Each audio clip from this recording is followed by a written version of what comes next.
পালিয়ে যাওয়া শেখ হাসিনাকে দেশে ফেরানোর জন্য সরকার চেষ্টা করছে, এরকম মনে হতেই পারে আমাদের। সরকার চেষ্টা করারই কথা। ইনফ্যাক্ট 2-3 দিন আগে আমরা দেখেছি আন্তর্জাতিক অপরাধ আদালতের চিফ প্রসিকিউটর জনাব তাজুল ইসলাম জানিয়েছেন, তিনি কি জানিয়েছেন একটু পড়ি, এবং সেটা দিয়ে আদতে আমাদের কোনো বেনিফিট হবে কিনা, যদি হয়ে থাকে তাহলে তো হলোই, যদি না হয়ে থাকে তাহলে কেন আসলে এটা করা হচ্ছে। তিনি বলছেন, শেখ হাসিনা গণহত্যা, গুম সহ অন্যান্য মানবতা বিরোধী অপরাধে অভিযুক্ত এবং মামলার আসামি, তবে তিনি পালিয়ে গেছেন এবং বর্তমানে দেশের সীমানার বাইরে অবস্থান করছেন। এরকম একজন অপরাধীকে গ্রেফতার করতে বা তার বিরুদ্ধে রেড অ্যালার্ট নোটিশ জারি করতে আন্তর্জাতিক সংস্থা হিসেবে ইন্টারপোলকে গত রোববার চিঠি দেওয়া হয়েছে। এটা রেড অ্যালার্ট বলা হচ্ছে, কিন্তু আসলে ইন্টারপোলে রেড নোটিশ বলে, ওদের ওয়েবসাইটে এভাবেই লেখা আছে। এবং গ্রেফতার করতে বা তার বিরুদ্ধে রেড অ্যালার্ট নোটিশ, মানে ইন্টারপোল কি গ্রেফতার করতে পারে না।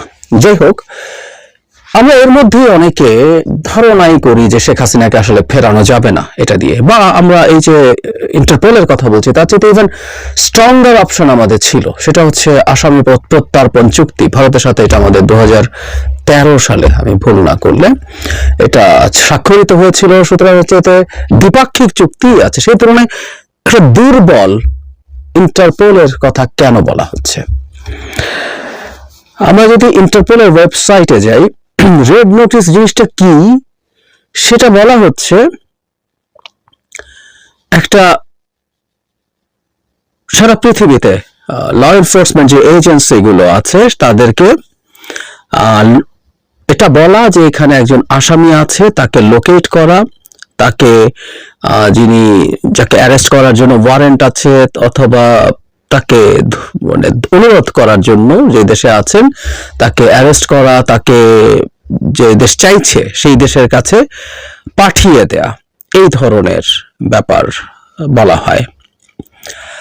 এখানে খুব ক্লিয়ারলি একটা কথা ওরা আলাদা ব্রাইট কালার দিয়ে লিখে দিচ্ছেন, a red notice is an international alert for a wanted person but it is not an arrest warrant।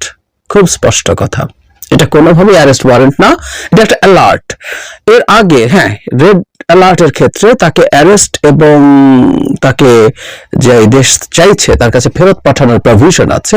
এটা 8টা এই ধরনের অ্যালার্ট আছে দেখলাম, এর মধ্যে রেড নিশ্চিত সর্বোচ্চ, এবং এটার মধ্যে ফেরত পাঠানোর কথা আছে। আরগুলোতে মূলত তাদের লোকেশন খুঁজে পাওয়া, আইডেন্টিফাই করা, এই ধরনের কথাবার্তাই বেশি। এখানে একটা কথা বলা হচ্ছে যে ইম্পর্টেন্ট কেন, এখানে বলা হচ্ছে এটার মাধ্যমে আসলে বিভিন্ন যে জায়গায় আপনি কাউকে খুঁজে পাচ্ছেন না সেখানে অ্যালার্ট দিতে পারছেন। তাহলে একটা প্রশ্ন আসতেই পারে, সেটা হচ্ছে খুব ক্লিয়ারলি যে এই নোটিশ আমরা করে কি করছি, মানে আমাদের লোকালাইজ করা তো সমস্যা নেই, তিনি ভারতে আছেন, ভারত এটা স্বীকার করে, তাহলে আমরা চেয়েছি যে ভারত সরকার তাকে অ্যারেস্ট করবেন এবং বাংলাদেশে ফেরত পাঠাবেন এটা।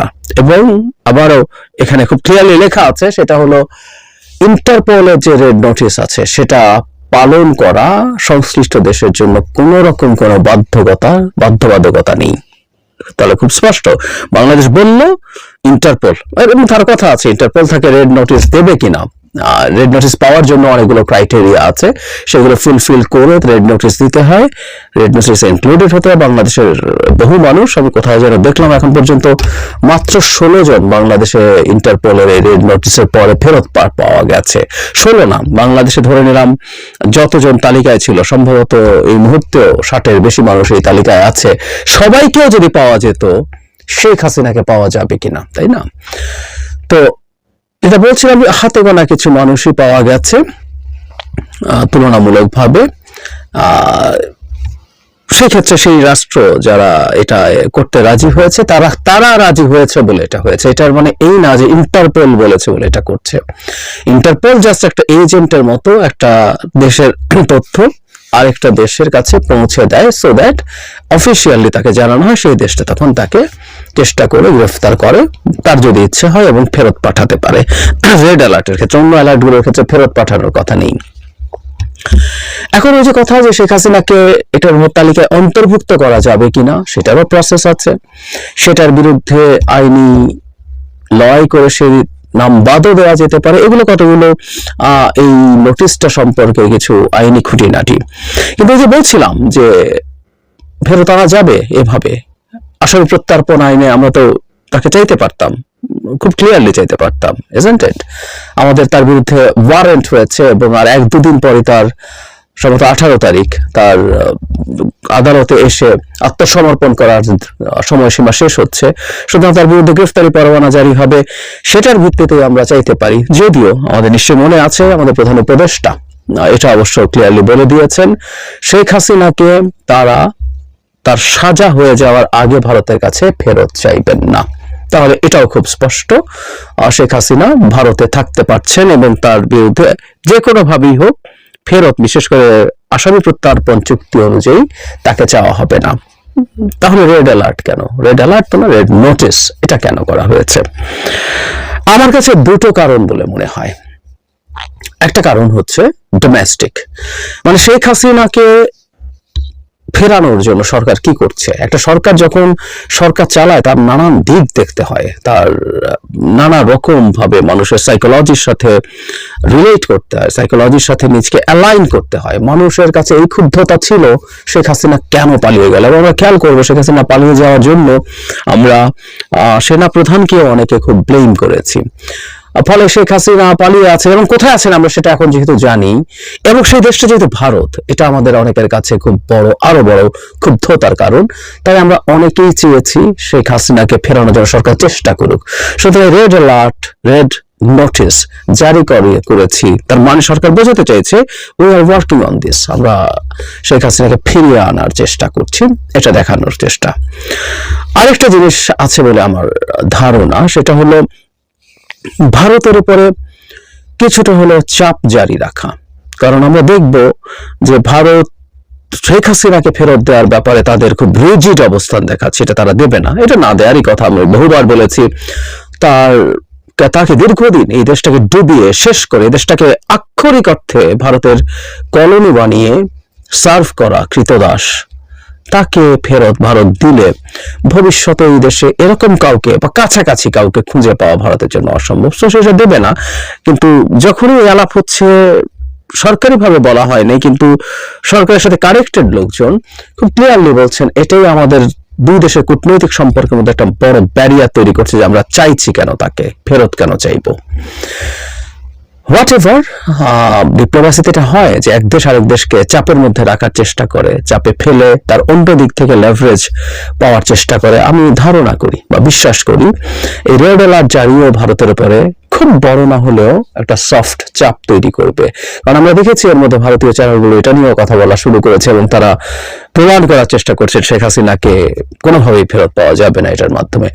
ইনফ্যাক্ট ইন্টারপোলে রেড অ্যালার্ট জারি করা যাবে কি না সেটা যেমন একটা প্রশ্ন, রেড নোটিস হলেও শেখ হাসিনাকে যে ফেরত পাওয়া যাবে না এটা বাংলাদেশ সরকার কি জানে না? আন্তর্জাতিক অপরাধ আদালতের চিফ প্রসিকিউটর কি জানেন না যে তিনি খুব গদগদ হয়ে মনে করছেন এটা হবে?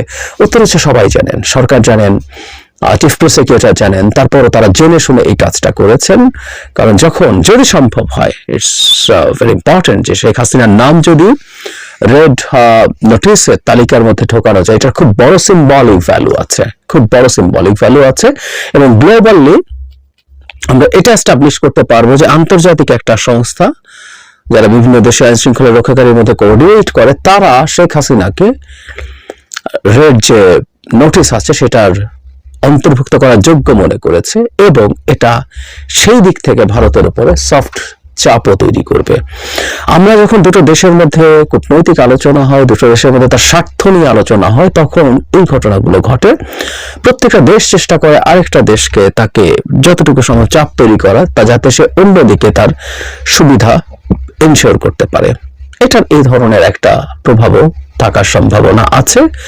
খুব গুরুত্বপূর্ণ কিছু না, খুব বড় কিছু না। আমরা ধরে রাখতেই পারি যে শেখ হাসিনা আসলে ভারতে থেকেই যাচ্ছেন মোটামুটি বহুদিন, এবং সেটা ছোট সময় হবে না, কারণ এই সরকার যদি সিদ্ধান্ত নিয়ে থাকে তার কনভিকশন হওয়ার আগে, তার সাজা প্রাপ্তির আগে তাকে চাওয়া হবে না, সেটা তো মাসের ব্যাপার না, এটা বছরের পর বছরের ব্যাপার। যদি এখানে একটা যদি আছে, শেখ হাসিনা তার অনুপস্থিতি এখানে ট্রায়াল চলবে, কিন্তু তিনি যদি আইনজীবী নিয়োগ করেন, মামলা লড়েন, তাহলে সেগুলোর কনভিকশন হতে সময় লাগবে। সুতরাং আমাদের প্রস্তুত থাকা ভালো। শেখ হাসিনা ভারতেই থাকছেন, ভারতেই থাকবেন, এবং মাঝে মাঝেই আমাদের এখানে পরিকল্পিতভাবে তার কিছু ফোন রেকর্ড ছাড়বেন, এবং কে না জানে, যদিও বলা হয়েছে, আমি কোথায় করে একটা নিউজে পড়েছি যে ভারত সরকারের পক্ষ। প্রিয় দর্শক শ্রোতা, ইতিমধ্যে সেনা প্রধান আবার ডক্টর ইউনূসের সাথে কেন দেখা করলেন? প্রিয় দর্শক শ্রোতা, চলুন আমরা বিস্তারিত জেনে আসি। সেনা অভ্যুত্থানের পরে রবিবার 10 নভেম্বর রাজধানী ঢাকায় প্রথম কর্মসূচির ডাক দিয়েছিল দেশটাকে প্রধানমন্ত্রী শেখ হাসিনার দল আওয়ামী লীগ। ওই কর্মসূচি ঘিরে নতুন করে অশান্ত হয়ে উঠেছে ঢাকা। বঙ্গবন্ধু এভিনিউ কার্যালয়ের সামনে আওয়ামী লীগ কর্মীদের বিবস্ত্র করে মারধর করেছে বিএনপি সন্ত্রাসীরা। আওয়ামী লীগের সমাবেশ স্থলে দখল নিয়েছে পাকিস্তানি প্রেমী বৈষম্য বিরোধী ছাত্র আন্দোলনের সশস্ত্র ক্যাডাররা।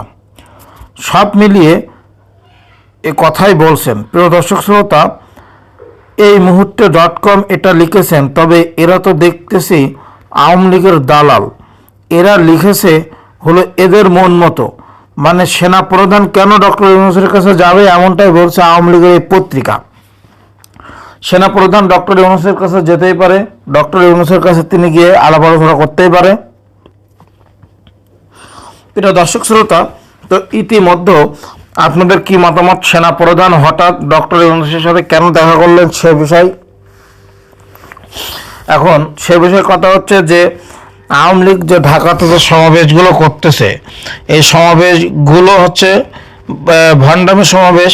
কারণ আওয়ামী লীগ যে দুর্নীতি করে এসেছে এতদিন, এই দুর্নীতির কাঁধ, এই দুর্নীতির ভর তো বাংলাদেশ সরকারকে এখন নিতে হবে। তো এই যে বাংলাদেশ সরকার, এই যে ঋণগুলো বাংলাদেশ সরকার কিভাবে পরিশোধ করবে, একটু আপনারা কি হিসাব করেছেন? এই ঋণ তো আমাদের জনগণের কাছ থেকে নিয়ে শোধ করতে হবে।